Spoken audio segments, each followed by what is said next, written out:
Şöyle bir hayal etmeni istiyorum. Balkanların tam kalbindesin. Etrafını böyle sarp, dondurucu, zirvesi karlı dağlar sarmış. Ama hemen ardından yüzüne ılıman, sıcacık bir Akdeniz rüzgarı çarpıyor. Harika bir his değil mi? Ama manzaraya şöyle biraz daha alıcı gözle baktığında çok garip bir şey fark ediyorsun. Bu muhteşem doğal güzelliğin arasına gizlenmiş, topraktan adeta mantar gibi fırlamış binlerce hatta on binlerce beton sığınak var. Evet, geçmişin o tuhaf, böyle paranoyak hayaletleri gibi araziyi kaplamış durumdalar gerçekten. Aynen öyle. Genelde turistlerin haritada es geçtiği, yanından öylece arabayla geçip gittiği bir yer burası.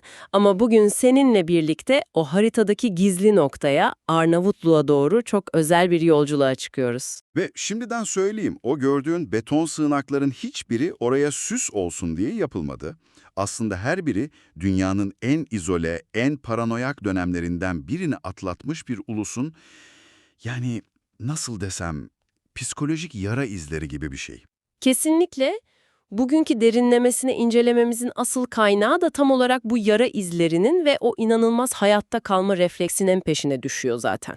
Belçika ya da işte Amerika'daki Massachusetts eyaleti kadar ufacık olan bu ülke, binlerce yıllık imparatorlukların saldırılarına, dünyadan tamamen koptuğu o aşırı siyasi izolasyon dönemlerine ve o acımasız coğrafyasına rağmen kendi kimliğini nasıl koruduğu ve bugün nasıl oldu da yüzünü tamamen Avrupa'ya dönmüş modern bir turizm merkezine dönüştü. İşte bu dönüşümü anlamak için öyle sıradan kitabi bir tarih okuması yapmak pek yetmiyor maalesef. Karşımızda insan doğasının, inancın ve coğrafyanın birbirine nasıl böyle sımsıkı dolandığıyla ilgili çok daha evrensel bir hikaye var. Hani sadece bir tarih dersi değil diyorsun. Aynen öyle. Yani sürekli değişen, çalkantılı bir dünyada bir ulusun kelimenin tam anlamıyla haritadan silinmemek, yok olmamak için bulduğu o tuhaf, bazen de epey aşırı mekanizmaları konuşacağız bu keşifte. O zaman en temelden yani doğrudan üzerine bastıkları topraktan başlayalım bence. Videoda sürekli ama sürekli coğrafyanın altı çiziliyor. Ben coğrafyanın önemli bir faktör olduğunu tabii ki biliyordum ama oranları duyunca açıkçası inanamadım. Ülke zaten ufacık. Bir de üstüne arazisinin %75'e dağlık. %75 evet ve hani öyle sıradan hafta sonu yürüyüşe çıkacağın dağlardan bahsetmiyoruz. Kuzeyde Lanetli Dağlar veya Arnavut Alpleri olarak bilinen bölgeler var.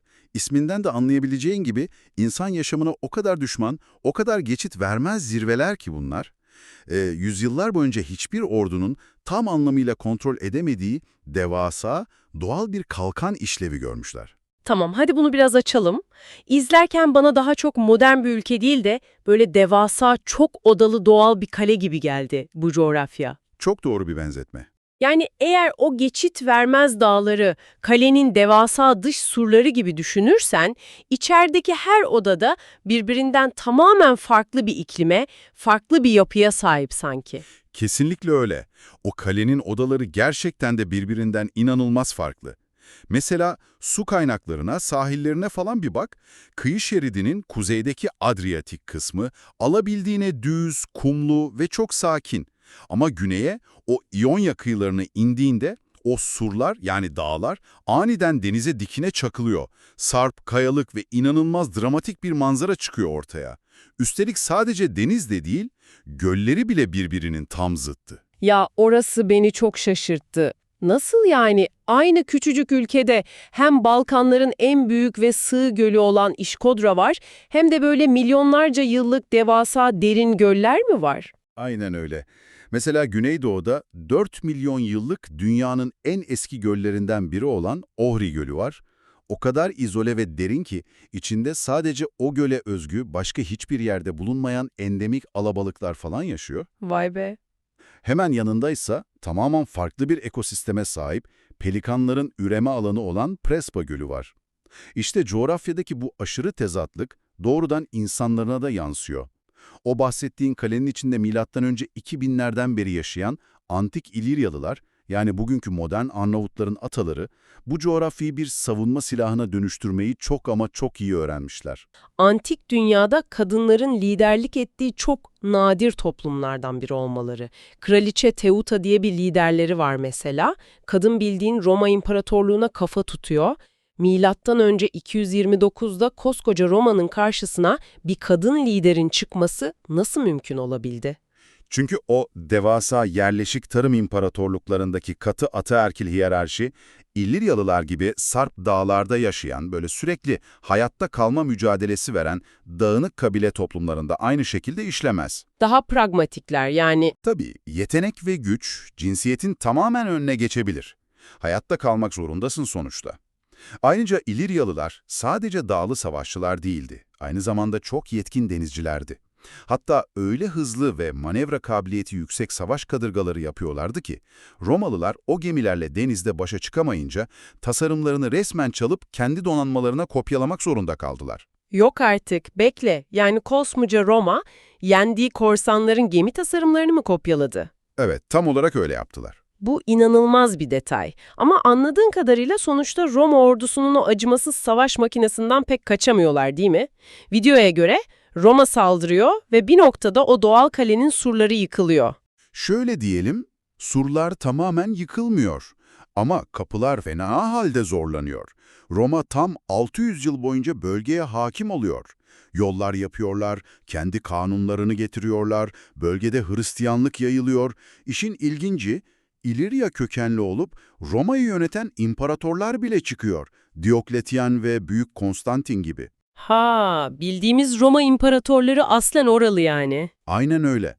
Sonra imparatorluk ikiye bölünüyor, bu kez de 1000 yıllık devasa bir Bizans dönemi başlıyor. Yani Romalılar geçiyor, sonra Bizanslılar geçiyor, sonra Slav akınları falan sürekli birileri o topraklardan geçip duruyor. Peki bu insanlar nasıl oluyor da tarihten tamamen silinmiyorlar? Normal şartlarda asimile olup yok olmaları gerekmez miydi? Normalde evet. Zaten pek çok kabile bu süreçte tarihe karışıp gitti. İlirya ismi de yavaş yavaş tarih sahnesinden siliniyor zamanla. Ama o güneydeki dağlık kabileler, coğrafyanın onlara sağladığı o izole, ulaşılamaz alanlara çekilerek dillerini ve özlerini korumayı başarıyorlar. Zamanla Albanoi kabilesinden gelen Albanya ismini benimsiyorlar. Fakat asıl büyük sınavları 14. yüzyılda Osmanlı İmparatorluğu kapıya dayandığında başlıyor. İşte hikayenin benim için açık ara en zihin açıcı kısmı burası. Celj Kastrioti. Yani dünyanın bildiği adıyla Skanderbeg ya da İskender Bey. Adamın hikayesi resmen bir Hollywood senaryosu gibi. Kesinlikle tam bir film karakteri. Düşünsene Osmanlılar onu çocuk yaşta sarayda eğitiyor, elit bir komutan yapıyor. Sonra bu adam bir gün benim asıl evim dağlar deyip kendi memleketine dönüyor. Kuruje diye bir kaleye kapanıp tam 25 yıl boyunca Osmanlı ordularına kelimenin tam anlamıyla kan kusturuyor. Benim sorum şu. Dönemin süper gücü olan Osmanlı İmparatorluğunu ufacık bir kaleden 25 yıl boyunca nasıl durdurabilirsin? Bu askeri açıdan nasıl mümkün olabiliyor? Sadece kalenin duvarlarıyla mümkün değil tabii ki. Skanderbeg'in en büyük avantajı Osmanlı ordusunun nasıl düşündüğünü, nasıl savaştığını, lojistik yollarını ve zayıflıklarını içeriden biri olarak en ince ayrıntısına kadar bilmesiydi. Sistemin içinden yetiştiği için kodları biliyor. Aynen öyle. O Sarp coğrafyayı vurukaç taktikleri yani gerilla savaşı için kusursuz bir şekilde kullandı. Ağır, o devasa hantal Osmanlı orduları dar dağ geçitlerinde pusuya düşürülüyor, devasa toplarını o zirvelere asla taşıyamıyorlardı. Ayrıca Skanderbeg, dağınık Arnavut kabilelerini ortak düşman algısıyla tek bir bayrak altında toplamayı da başardı. Tabii Papa'dan ve Avrupa'dan aldığı diplomatik desteği de unutmamak lazım. Gerçekten müthiş bir askeri zeka ama Skanderbeg öldükten sonra işlerin rengi değişiyor anladığım kadarıyla. 1468'de o ölünce direniş kırılıyor ve Arnavutluk tam 400 yıl boyunca Osmanlı'nın bir parçası haline geliyor. Benim kafamın karıştığı nokta da tam burada başlıyor zaten. 400 yıl. Çok uzun bir süre. Evet, bir ulus inanç üzerinden bu kadar parçalanırsa, üstelik yüzyıllarca başka bir büyük imparatorluğun parçası olursa kimliğini nasıl koruyabilir? Yani tamamen asimile olup sıradan Osmanlı paşalarına falan dönüşmeleri gerekmez miydi? Çok mantıklı bir soru. Ve işin garip tarafı aslında kısmen tam da o söylediğin şeye dönüştüler. Nasıl yani? Şöyle ki, Arnavutlar Osmanlı sistemi içinde o kadar yükseldiler ki, tarihte 20'den fazla Osmanlı sadrazamı yani başbakanı Arnavut kökenliydi.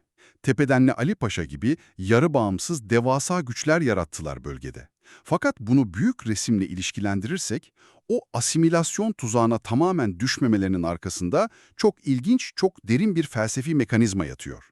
Zamanla toplum olarak şu inancı benimsediler. Arnavutların dilini Arnavutluk'taz lafı mı? Ta kendisi. Bu çok ama çok iddialı bir söz. Yani çünkü kaynaklara baktığımda Osmanlı yıkılırken 1912'de bağımsızlıklarını ilan ettiklerini görüyorum. Hatta ondan önce Latin alfabesine geçip dillerini standartlaştırıyorlar. Dışarıdan bakınca her şey Avrupa'nın yeni ve modern bir ülkesi doğuyor, yaşasın gibi görünüyor. Ama sonra işler çok karanlık, çok tuhaf bir yöne sapıyor. Evet, bağımsızlık maalesef onlar için pek huzur getirmiyor. 1912'de Vlare'de bağımsızlık ilan edilmesine ama sınırlar büyük güçler tarafından öyle acımasızca, öyle rastgele çiziliyor ki, etnik Arnavut nüfusunun neredeyse yarısı yeni devletin sınırları dışında, özellikle de Kosova'da kalıyor. Büyük bir travma. Kesinlikle. Ardından 1920'lerde Piskopos Van Noli ve Kral 1. Zog arasında ciddi bir siyasi güç mücadelesi ve kaos yaşanıyor. Derken 2. Dünya Savaşı patlak veriyor, önce İtalya, sonra Nazi Almanyası ülkeyi işgal ediyor ve asıl kırılma noktası bu kaosun küllerinden Arnavutluğun tüm o bahsettiğimiz DNA'sını değiştirecek olan o rejim doğuyor. Enver Hoca dönemi. Ah evet, eski bir lise öğretmeni olan Enver Hoca, adam ülkeyi resmen Avrupa'nın Kuzey Kore'sine çeviriyor. Dini tamamen yasaklıyor. Bak, kısıtlıyor veya denetliyor demiyorum. Dünyadaki ilk ateist devlet olduklarını anayasayla ilan edip tüm inançları yasa dışı kılıyor. Kiliseler, camiler dinamitlenip yıkılıyor. Araziler devlet zoruyla kolektifleştiriliyor. Bir saniye, bu kolektifleştirme meselesini bu keşfimizde dinleyicilerimiz için biraz daha açabilir miyiz? Pratikte sıradan bir çiftçi için ne anlama geliyordu bu durum? Şöyle düşün, nesillerdir ailene ait olan bir zeytinliğin veya küçük bir tarlan var diyelim. Bir gün devlet yetkilileri kapına geliyor ve diyor ki, artık bu tarla, şu ahırdaki inekler, hatta kapıdaki bu traktör senin değil. Bunların hepsi devletin, yani kağıt üzerinde halkın. Sen de artık burada kendi toprağının sahibi değil, sadece devletin maaşsız bir işçisin.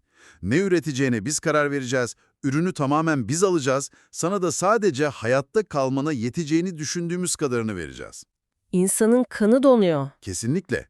İnsanların elinden sadece mülklerini değil, bireysel varoluşlarını, gelecek planlarını, karar alma yetilerini tamamen alıyorsun.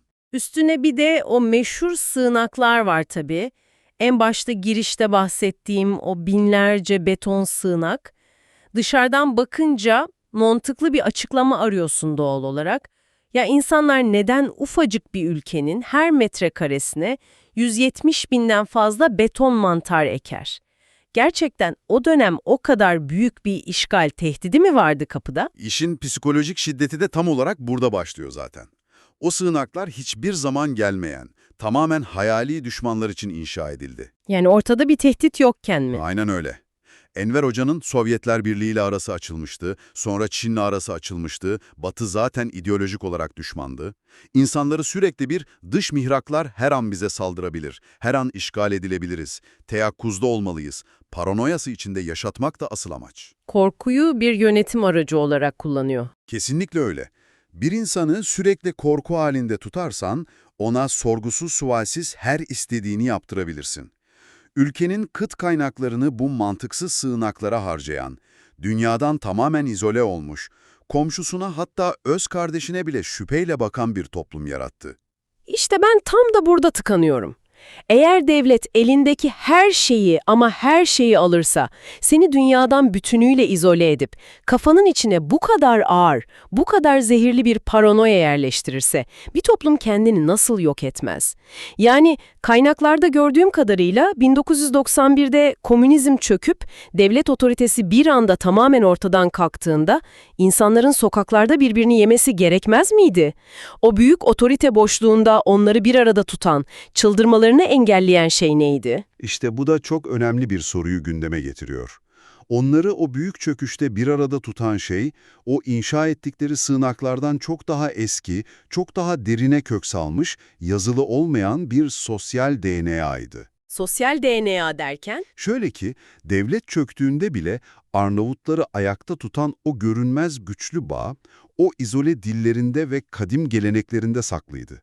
Nüfusun %98'inin etnik olarak Arnavut olduğu Avrupa'nın en homojen ülkelerinden bahsediyoruz sonuçta. Dil konusu gerçekten büyüleyici yalnız. Arnavutçanın dünyadaki hiçbir dile benzemediğini, tamamen farklı olduğunu söylüyor bütün kaynaklar. Evet, Hint-Avrupa dil ailesinin içinde yer alıyor ama tamamen yalnız, tek başına, izole bir dal Arnavutça. Bunu dinleyicilerimiz için biraz somutlaştıralım çünkü dil bilimci olmayan biri için izole bir dal olmak ne anlama geliyor tam anlaşılamayabilir. Şöyle düşün, Fransızca, İspanyolca ve İtalyancayı büyük bir aile yemeğindeki neşeli kuzenler gibi düşünelim. Aynı masada oturup gülüşüyorlar, kelimeleri benziyor, birbirlerinin dediklerini üç aşağı beş yukarı anlıyorlar. Arnavutça ise o devasa yemeğin en uzak köşesinde tek başına oturan o gizemli adam gibi. Harika bir analoji oldu bu. Teknik olarak onlarla aynı büyük ailenin kanını taşıyor ama ağzını açtığında masadaki kimse onun ne dediğini zerre kadar anlamıyor. Kendi içinde kuzeyde Geg, güneyde Tosk diye iki ayrı lehçesi var ama dış dünyayla hiçbir dilsel köprüsü yok. Çok doğru. Ve işte o eşsiz dilin içinde, o yalnız köşede yüzyıllardır kendi aralarında nesilden nesile fısıldadıkları çok katı bir kod, bir sistem var. Adına kanun diyorlar. Bu özellikle dağlık bölgelerde yüzyıllardır kesintisiz uygulanan geleneksel bir davranış, bir nevi onur ve hukuk sistemi. Ve bu kanunun tam kalbinde yer alan, her şeyden hatta insan hayatından bile daha önemli görülen bir kavram var. Besa. Evet, besa. Kelime anlamı olarak kabaca sözünü tutmak ya da yemin demek. Ancak bunu günlük hayatta verdiğimiz sıradan bir söz gibi düşünme sakın. Bu, bir Arnavut'un ahlaki pusulasının toplum içindeki varoluşunun temelidir. Belgeselde izlerken bunu şöyle algıladım ben. Sanki nesilden nesile aktarılan, kırılamaz bir kültürel akıllı sözleşme, bir smart contract gibi. Şartlar ne kadar değişirse değişsin, devletler yıkılsa da, acımasız işgalciler gelse de asla iptal edilemeyen bir onur kodu. Ve bunun en çarpıcı, dinlerken tüylerimi diken diken eden örneği, İkinci Dünya Savaşı sırasında yaşanıyor, Holocaust.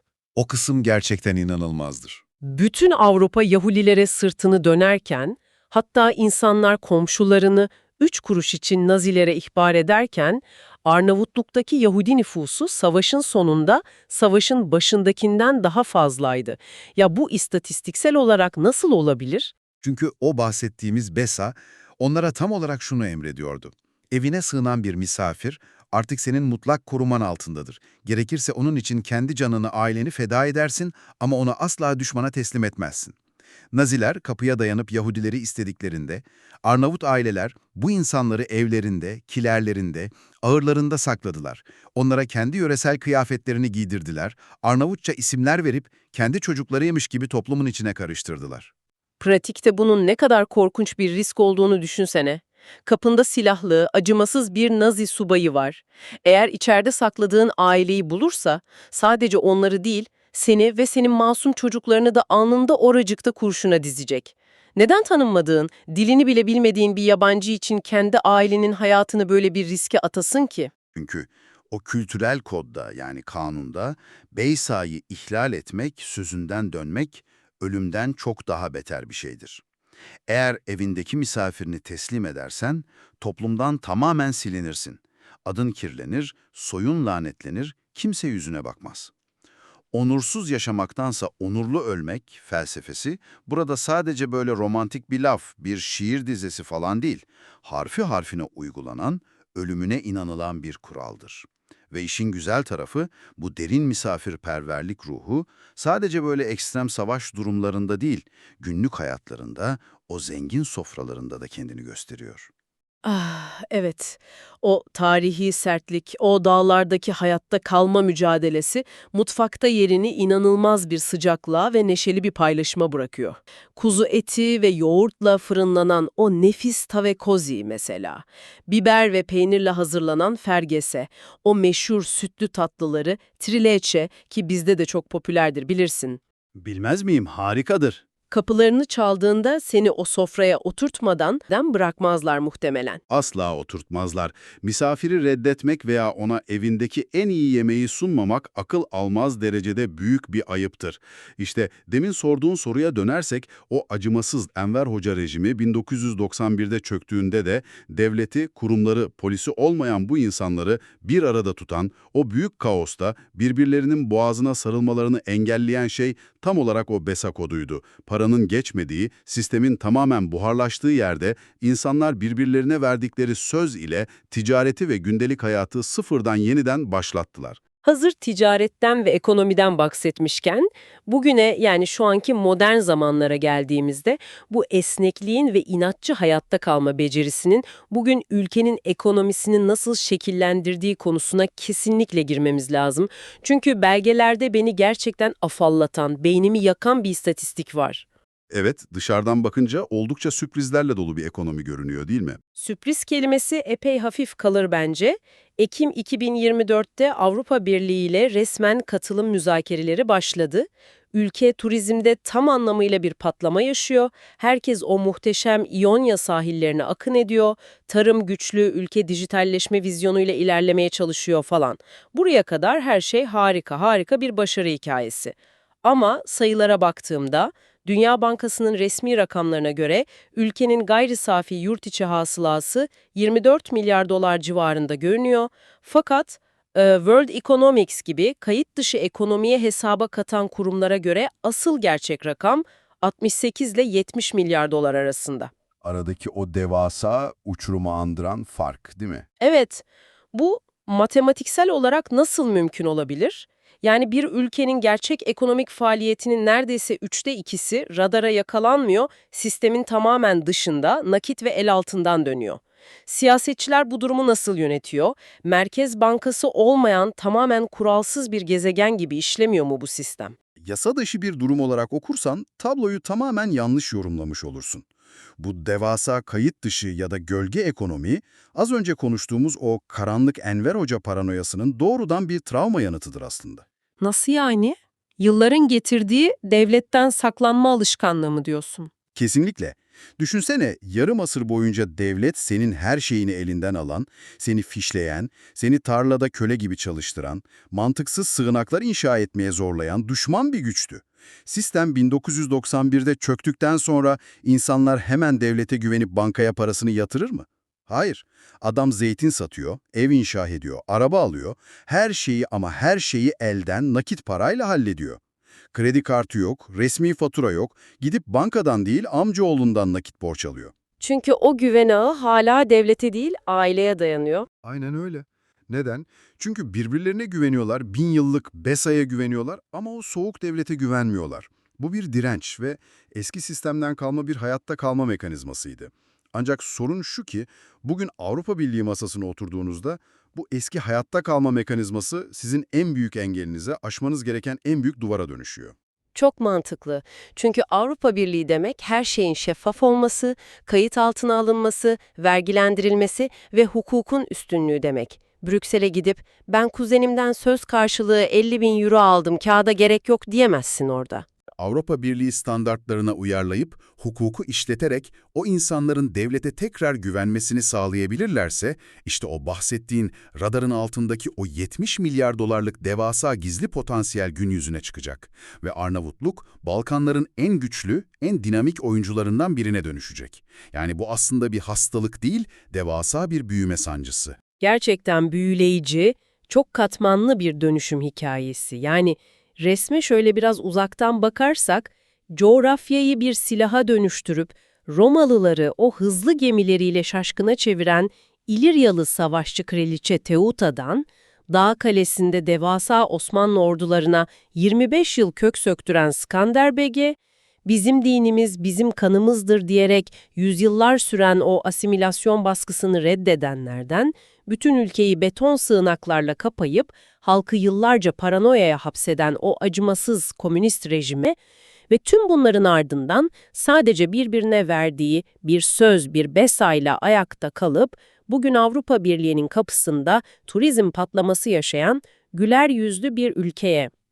Günümüzün bilgi bombardımanı altında siyasi manşetlerin her sabah değiştiği bir dünyada yaşıyoruz.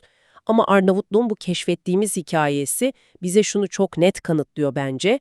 Kültür, dil ve insanların birbirine duyduğu o derin bağ, her türlü siyasi rejimden, toptancı ideolojiden ve sınır çizgisinden çok daha kalıcı. Bu hikayenin bütün parçalarını, o sığınaklardan vesaireye kadar birleştirdiğimizde, kafamda hepimizin kendi hayatına da uyarlayabileceği insan doğasına dair tek ve büyük bir soru beliriyor açıkçası. Nedir o soru? Eğer bir devlet mekanizması en gaddar, en acımasız haliyle 10 yıllar boyunca insanları fiziksel ve psikolojik olarak dış dünyaya tamamen kapatabiliyorsa, mülkiyetini, inancını elinden alabiliyorsa, ancak aynı karanlık dönemin tam ortasında bile o insanlar kalplerinde misafirini kendi canı pahasına koruyan bir felsefeyi yaşatmaya devam edebiliyorsa, acaba devletin her şeyi kontrol etme gücü o sandığımız kadar mutlak ve yenilmez değil midir? Belki de en zor, en paranoyak şartlarda bile insanın başka bir insana bağ kurma, ona bir sığınak olma ihtiyacı, tepeden inme bütün o korkutucu sistemlerden çok daha güçlüdür. Çok derin bir nokta. Sanırım o beton sığınakların bugün arazide yavaş yavaş çürürken, insanların evlerindeki o sıcak sofraların, o misafirperverliğin hala eksiksiz kuruluyor olması bu sorunun en güzel, en somut cevabı. Belki de bir gün sen de o gizli Balkan mücevherine doğru bir yolculuğa çıkar, o Sarp dağların ve ılıman sahillerin arasındaki o boyun eğmez ruhu kendi gözlerinle keşfedersin. Bu derinlemesine incelemede, bu harika keşifte bizimle olduğun için teşekkürler. Merak etmeyi sakın bırakma. Bir sonraki keşifte görüşmek üzere.